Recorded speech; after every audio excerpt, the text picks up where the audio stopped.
Pengisytiharan Mambung sebagai kawasan pengeluar kopi terbesar di Sarawak bakal menggalakkan penyertaan serta penglibatan masyarakat setempat dalam aktiviti penanaman kopi.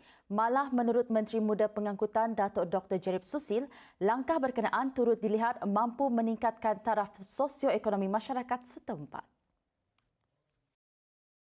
Katanya penekanan terhadap sektor pertanian juga selaras dengan pelaksanaan strategi pembangunan pasca COVID-19 2030.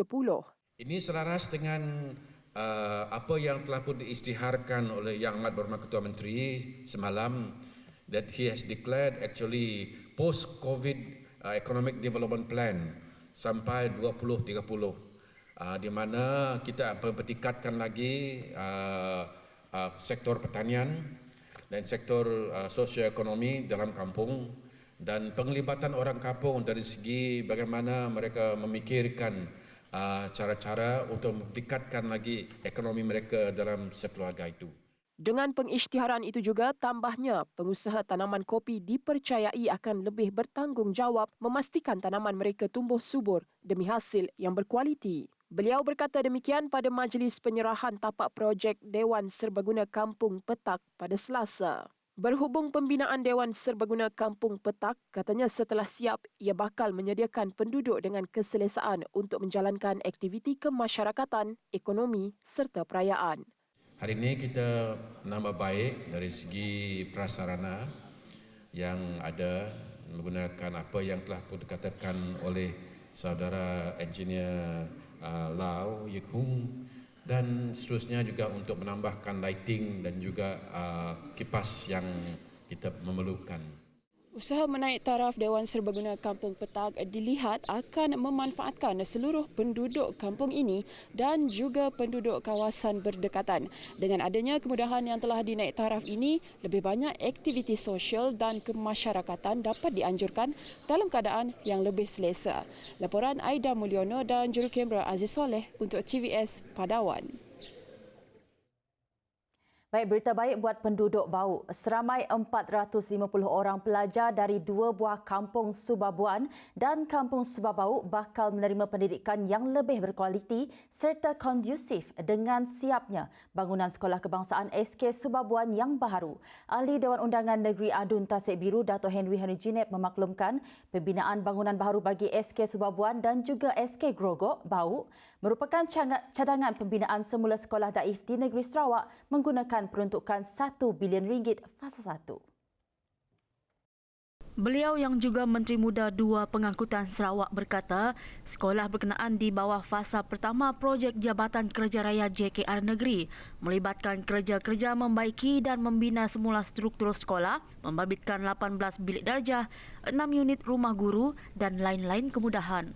SK Subabuan dijangka siap sepenuhnya pada 7 April 2023, manakala SK Grogok Bau pula dijangka siap sepenuhnya pada 20 Julai 2022.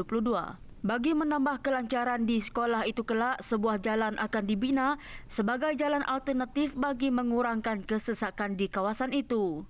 Hari ini kita bersama dengan pihak MIPD, JKR, melawat kawasan, jadi kita perlu membina satu jalan akses daripada Wind Cave ke kawasan sekolah untuk mengurangkan sesakan dan memberi jalan yang lebih kondusif pada rakyat.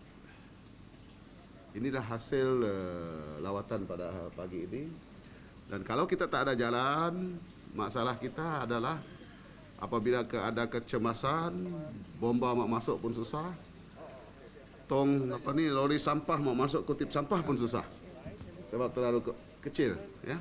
Jadi kita mohon pada pihak yang berkenaan, MIPD dan JKR, untuk mempercepatkan pembinaan jalan alternatif, ya. Jalan yang besarlah untuk sekolah SK Subabuan. Sementara itu, mengulas mengenai pemilihan lampu solar yang dipasang dari Batu Kitang ke Bau, beliau berkata alternatif itu sangat cepat dan mudah untuk dipindahkan. Berdasarkan penilaian ataupun analisa yang telah dibuat oleh pihak JKR, penggunaan solar ini lebih cepat. Kita tak perlu substation. kalau kita gunakan konvensional punya street lighting. Dan kedua, kita cuma sebagai temporary, untuk masa terdekat sahaja, disebabkan jalan ini akan dinaik taraf. Dan apabila jalan ini dinaik taraf, dalam proses pembinaan, apabila tiang solar itu dipindah, lampu tetap menyala, tetapi kalau menggunakan konvensional, apabila kita do relocation, berpindah tiang elektrik, bermakna kita tak ada lampu. So proses dia berbeza. Jadi solar ini lebih mudah dan lebih cepat. Beliau ditemui selepas mengadakan lawatan pemeriksaan tahap keselamatan jalan dan projek sekolah baru daerah Bau pada Selasa. Bagi penduduk, pemindahan sekolah itu amat melegakan mereka. Menurut Anderson Latif, sebelum ini pelajar dan penduduk kampung berkenaan tiada pilihan dan terpaksa menangguhkan persekolahan apabila jalan dan sekolah dinaki air ketika musim hujan. Bila berlaku banjir, jalan masuk ke kampung ni akan tersekat. Jadi orang luar nak masuk tak boleh. Yang boleh cuma yang komuniti dalam ni lah, yang boleh ni belajar. Jadi dengan ada sekolah baru ni diharapkan keadaan berubahlah. Dan satu lagi, diharapkan pihak kerajaan dapat menambah baik jalan keluar dan masuk ke sekolah yang baru yang ada sekarang ni. Sebab keadaan jalan yang sempit, memang susahlah untuk penduduk kampung nak lalu. Pada masa sama, mereka turut berterima kasih kepada kerajaan negeri kerana merealisasikan harapan mereka sejak sekian lama. Bagi pihak kami kat kampung ni memang bersyukurlah.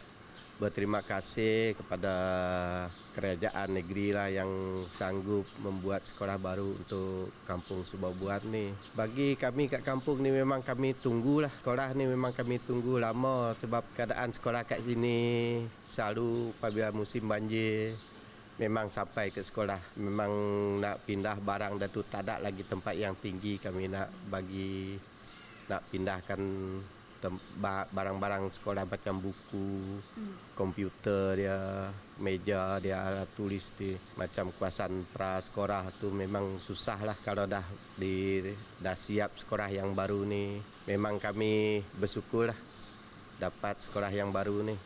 Untuk rekod, SK Subabuan sering dilanda banjir dan kerja-kerja pembinaan bagi kedua-dua sekolah berkenaan telah bermula. Pemindahan sekolah tersebut telah dipersetujui Kerajaan Pusat pada tahun 2016. Di sepanjang tinjauan saya bersama juru kamera Muhammad Rafiq di projek pembinaan semula sekolah SK Subabuan dan SK Grogo Bau, kami dapati jalan di sini agak sempit serta berbukit bukau seperti yang anda tengok di sini. Ini merupakan jalan utama dan juga salah satu jalan yang menuju ke sekolah yang baru yang akan dibina kelak. Dan pastinya ia akan memberi kesan yang buruk kepada keselamatan penggunaan jalan raya, terutamanya kepada murid-murid sekolah. Dan apabila siapnya kedua-dua sekolah ini kelak yang mampu menyediakan suasana pengajaran dan pembelajaran anak-anak di 3 buah kampung yang berdekatan, iaitu Kampung Subabuan, Kampung Subabau dan Kampung Grogo. Baiklah, dalam sidang media, Ahli Dewan Undangan Negeri N2 OPAR, Datuk Henry Jinet berkata, selain sekolah ini akan dinaik taraf, beberapa jalan juga akan dinaik taraf bagi mengelak berlakunya kesesakan lalu lintas ketika sesi persekolahan bermula dan aktiviti penduduk kampung yang sedang berjalan juga. Baiklah, saya kira itu saja laporan yang saya sediakan untuk hari ini. Saya Konigras Ujan dan juru kamera Muhammad Rafiq untuk TVS Kuching.